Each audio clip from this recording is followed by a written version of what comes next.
Picture a pirate ship.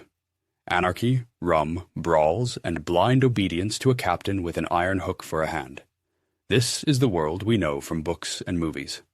Now let's shatter that image with a single fact. A pirate who lost his right arm in battle received guaranteed compensation from the common treasury, 600 pieces of 8. This was the equivalent of 3 years' wages. It wasn't the captain's mercy. It was a right enshrined in their laws. Meanwhile, a sailor in the Royal Navy, crippled in battle for his king, received nothing. He was simply cast ashore at the nearest port, whether London or Port Royal, and condemned to a pauper's death. It turns out that a pirate ship, the symbol of lawlessness, was a safer and more socially just workplace. And this system was just one element of an ingenious mechanism designed for a single purpose: to prevent mutiny. This mechanism raises two fundamental questions. First, how could a pirate captain wield absolute, unquestionable authority in battle when, at any other time, the crew could assemble and vote him out of office like a common employee? Their power structure worked like the process of tempering steel. In the cool of peacetime, it was pliable like heated metal. But in the heat of battle, it instantly crystallized into an unbreakable dictatorship. The second question: what compelled these men, runaway slaves and rebels who despised all authority, to first create written constitutions or pirate codes when the logic of their world dictated the rule of the strongest? We'll begin to answer the first question about the captain's power in the third section, and the mystery of the written code in the very next one.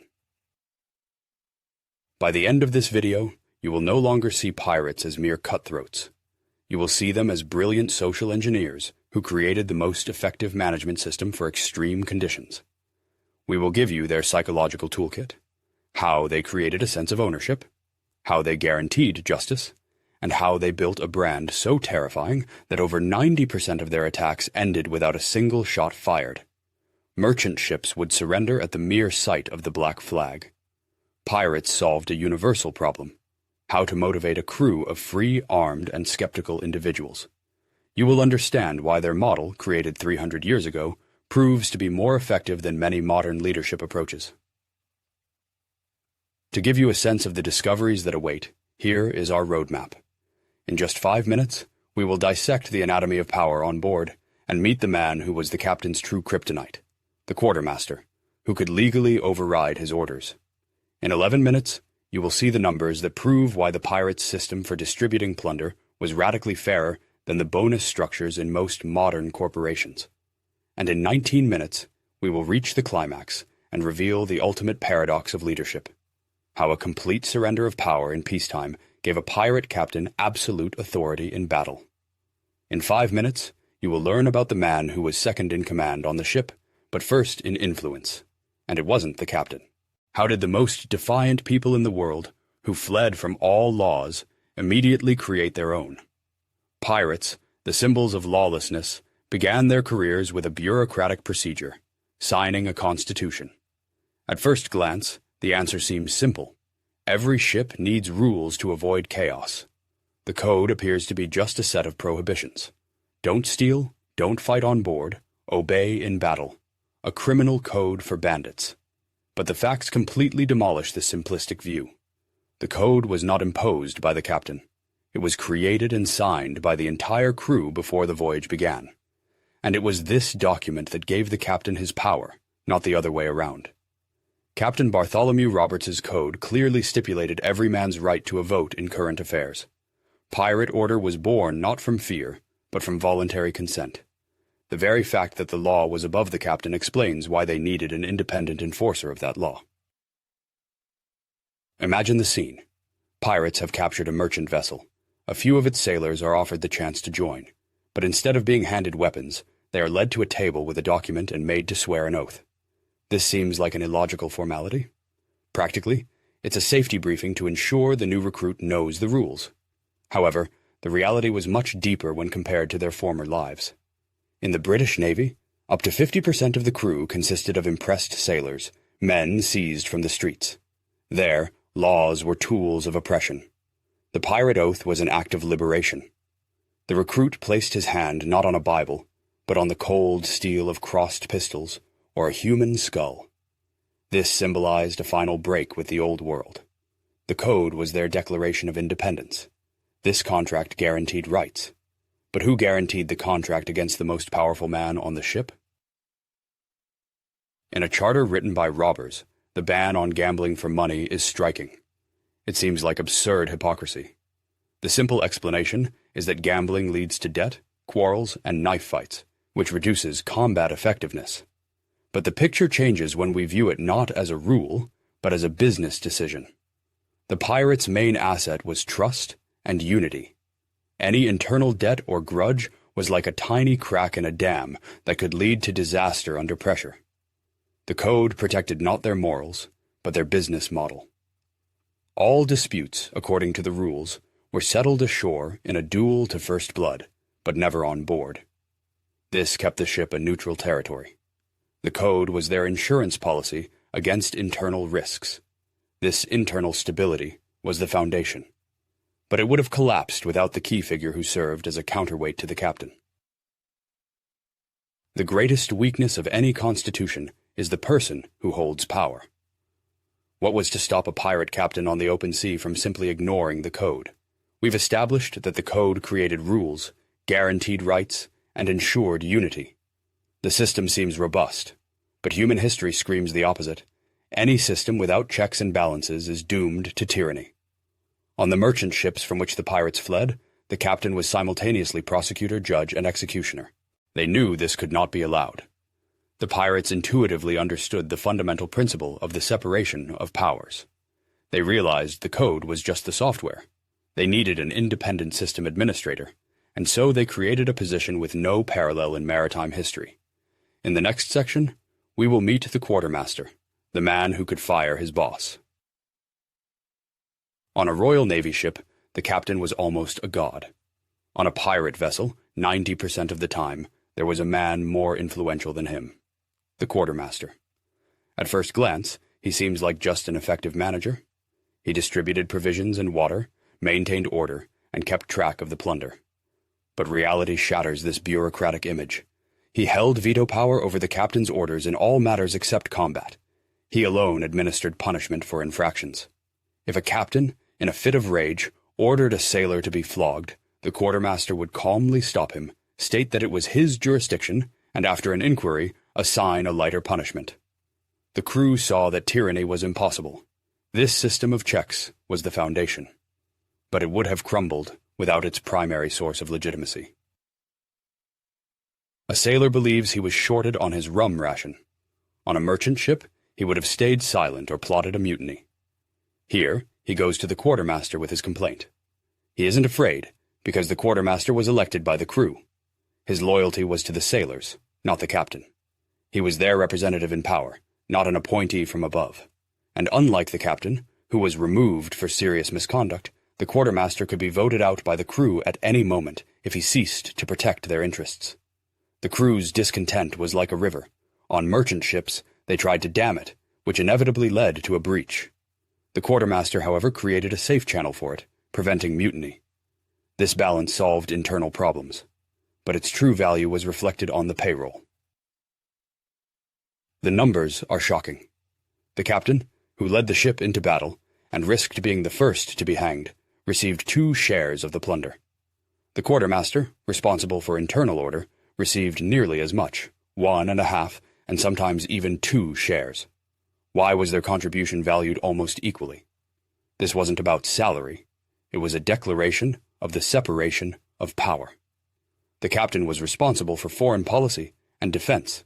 The quartermaster handled domestic policy and justice. For comparison, a privateer captain could take up to 50% of all plunder, 25 times more than a sailor. The pirate model was a financial manifesto. There were 2 leaders on the ship, and it was this balanced system that allowed them to move to the most radical element of their governance. 2 leaders with nearly equal authority. Isn't that a recipe for perpetual conflict and a paralysis of power? The captain-quartermaster duumvirate created a perfect balance. The captain couldn't become a tyrant, and the crew was protected. But what if the captain wants to sail to Jamaica for Spanish gold, while the quartermaster, expressing the crew's will, suggests heading to Nassau for repairs? The system reaches a stalemate. The pirates found a solution. They created a supreme court that was higher than both leaders. That court was the entire crew. The balance of power was not an end in itself, but merely a prelude to true democracy. So, there are two leaders on the ship. But the final decision is made by a third force, and that force is the entire crew. In the next section, the power of the majority. The most effective way to make people who distrust authority willingly face mortal risk is to let them vote on that risk themselves. This might seem like a clever trick, an illusion of choice, where the captain lets the crew vote on minor issues to create a sense of ownership. But reality shatters this theory. If the crew voted for a suicidal attack on a warship, the captain was obligated to obey and lead it. When the British king offered pirates a pardon in 1718, every crew held a vote on whether to accept or reject it. This was a collective life-or-death decision that created a phenomenal sense of ownership. It was their voyage, their decision, and their responsibility. But this system only worked because it was backed by a completely transparent benefit. The captain spots a rich ship on the horizon. Does he sound the call to arms? No. He calls a council. On a Royal Navy vessel, a sailor who questioned an order would be immediately flogged. On a pirate ship, a genuine parliamentary debate would begin. Any crew member could stand up and point out the risks or propose an alternative plan. A pirate ship was not a hammer in the captain's hand, but a set of scales where a decision was made only after weighing all arguments, and decisions made by the majority held an almost sacred status. Even the minority that lost the vote would fight fiercely to execute it, because it was the will of the collective. The right to vote is political power, but real power always lies in the economy. Now, imagine yourself on deck. You are a full member of the crew, and your vote decides everything. The captain has called a council. You have two options. Plan A: attack a well-guarded Spanish galleon. The risk is enormous. You could lose half the crew. But if you succeed, the plunder will make each of you rich for life. Plan B: attack a lightly defended merchant ship. The risk is almost zero, but the loot will only cover rum and food for a month. So what do you vote for? Write just one word in the comments: risk or guarantee. These were the kinds of decisions constantly made on pirate ships, and their fate depended on them. Why didn't pirate democracy devolve into anarchy, where everyone votes only for their immediate self-interest? The right to vote created unity, motivation, and a sense of ownership. But history shows that democracies collapse due to economic inequality, when voting becomes a struggle for resources. The pirates solved this problem at its root. Their democracy was a powerful engine, but its fuel was the fairest system of compensation of its time. The income gap between a captain and a sailor was less than 100%, whereas in the civilized world, it could reach 10,000%. Without a fair economy, their democracy would have been stillborn. They gave the crew political power, but to maintain it, they had to give them something more: economic power. In the next section, pirate socialism. The figure is shocking. A pirate captain, who risked being the first to hang, earned only 1.5 to 2 times more than a common sailor. Why was such a colossal difference in responsibility valued so little? At first glance, it seems pragmatic. A sailor's share, 1. An officer's share, 1.25. The captain's share, 2. A simple and clear system to avoid disputes, but the numbers completely destroy this picture of simplicity. From a haul of 10,000 gold pesos, a pirate captain would receive about 200. At the same time, a privateer captain holding a government patent would legally take 5,000, 25 times more. This wasn't pragmatism. It was a conscious ideological rebellion. Most pirates were former sailors who had been systematically cheated out of their pay. This system was their revenge, and this fairness in pay demanded absolute transparency in its distribution. Mountains of gold lie on the deck, surrounded by 100 armed cutthroats. Why doesn't this end in a bloodbath? Because the quartermaster, elected by the crew, publicly divides all the plunder with scales and a list of shares. Everything happens in plain sight. This seems like a way to prevent theft, but the reality was about building trust. In the merchant fleet, Wages were paid at the end of a voyage, with sailors constantly being shortchanged. The pirate system was based on immediate and honest payment. Hiding even a single coin was punishable by death or being marooned on a deserted island. Honesty wasn't an option. It was a condition for survival. But this system didn't just pay for work. It actively rewarded those who did more to achieve victory.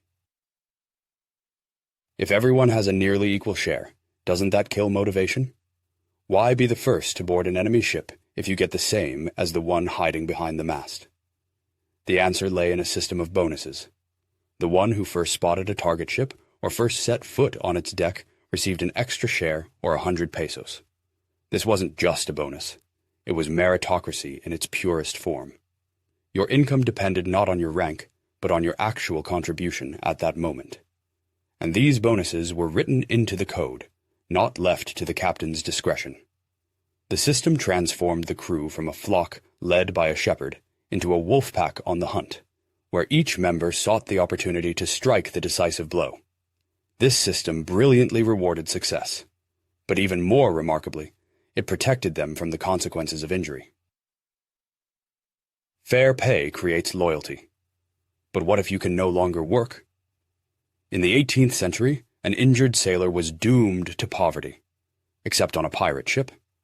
We've established that their payment system was egalitarian, transparent, and rewarded individual contribution. But the reality was even more shocking. The greatest risk for a pirate was not death, but a disabling injury that rendered you useless. The pirates solved this problem. Their codes had a special section.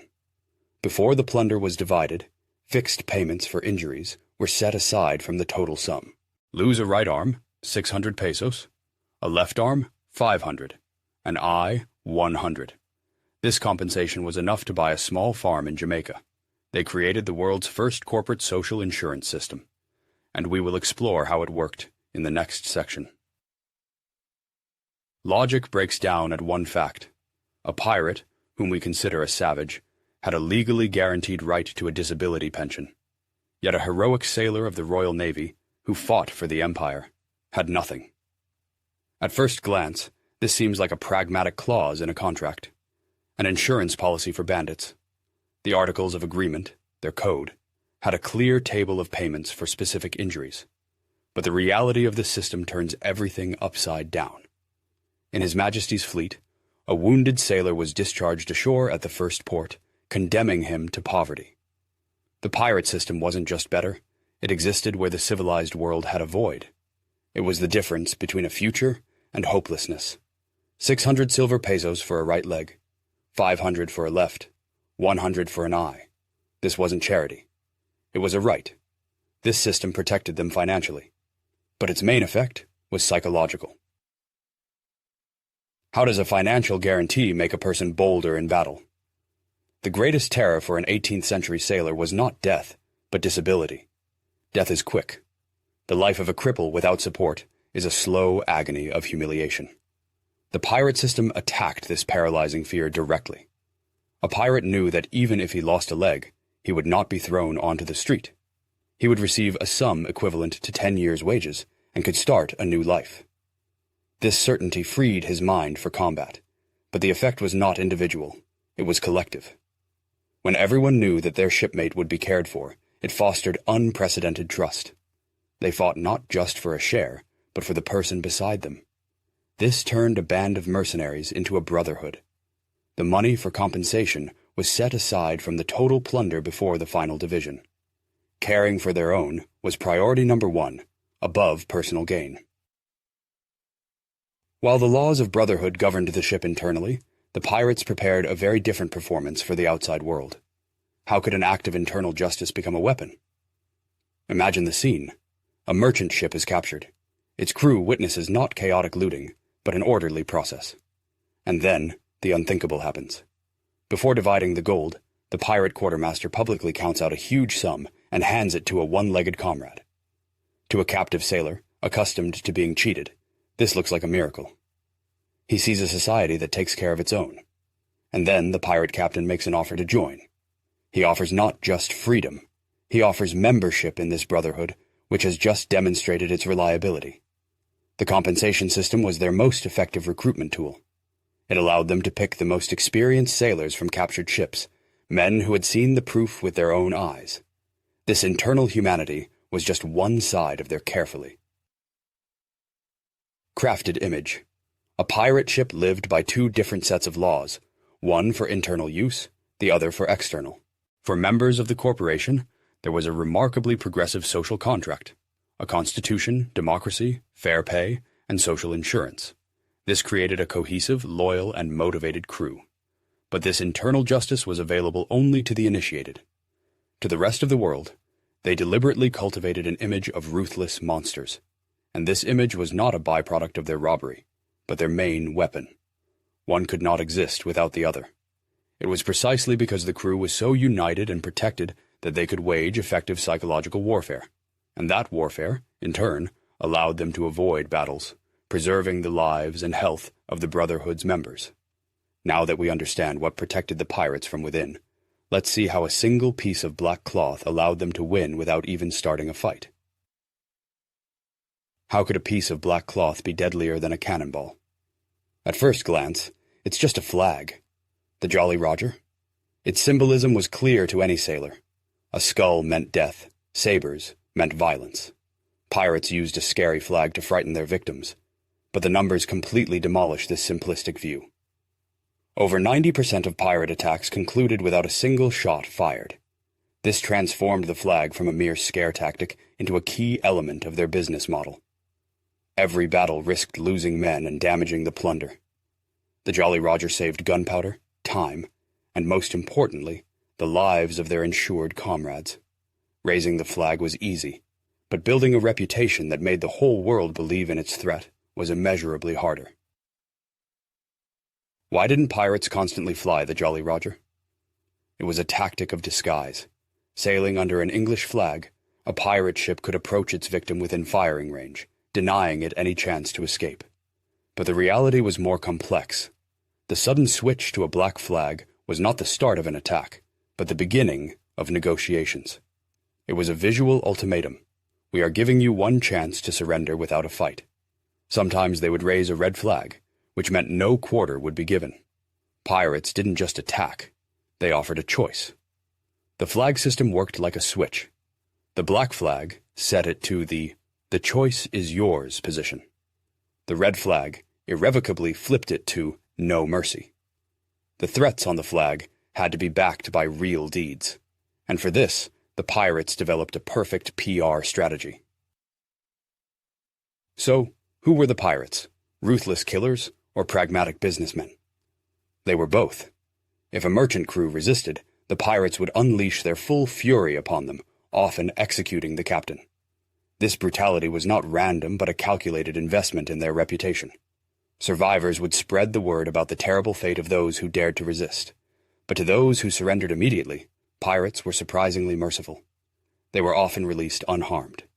This dual approach created the perfect marketing strategy. Resistance meant a high probability of an agonizing death. Immediate surrender meant almost guaranteed survival. Captain Edward Lowe, known for his extreme cruelty, was building a reputation for hundreds of other pirates. So we have internal democracy and external terror. All that's left is to understand how these two opposites merged into one. How can you be a just democrat to your own and a ruthless tyrant to others? It's not schizophrenia. It's a perfectly calibrated system. We've established that a pirate ship was built on internal justice. The code, the quartermaster, the right to vote, and social guarantees created an incredibly cohesive crew. It was this internal strength that allowed them to project external terror. A weak system would have bred mutinies. In turn, an effective external brand protected their internal unity. By avoiding fights in 90% of cases, pirates saved the lives of their comrades. It was a virtuous cycle. Justice created strength. Strength allowed them to avoid fights, and avoiding fights preserved justice. It worked like a tree. Internal justice was the root system nourishing the trunk, and external terror was the thick bark protecting it from the outside world. We have disassembled all the gears. Now we are ready to put them together and give the final answer to the main question. How could a captain possess absolute power in battle if any sailor could vote for his dismissal. Here it is, the central paradox. How could a captain who could be fired by a simple vote wield the power of a dictator in the heat of battle? The answer begins with the man who took 99% of his power away in peacetime, the quartermaster. He was responsible for food, order, resolving disputes, and, most importantly, dividing the plunder. The captain was completely removed from these matters, which eliminated the everyday conflicts that could undermine his authority. But this was more than just a division of duties. The quartermaster was the crew's representative, who could override the captain's orders outside of combat. They obeyed him in battle because they trusted the system that protected them from him the rest of the time. His power was not a right, but a contract.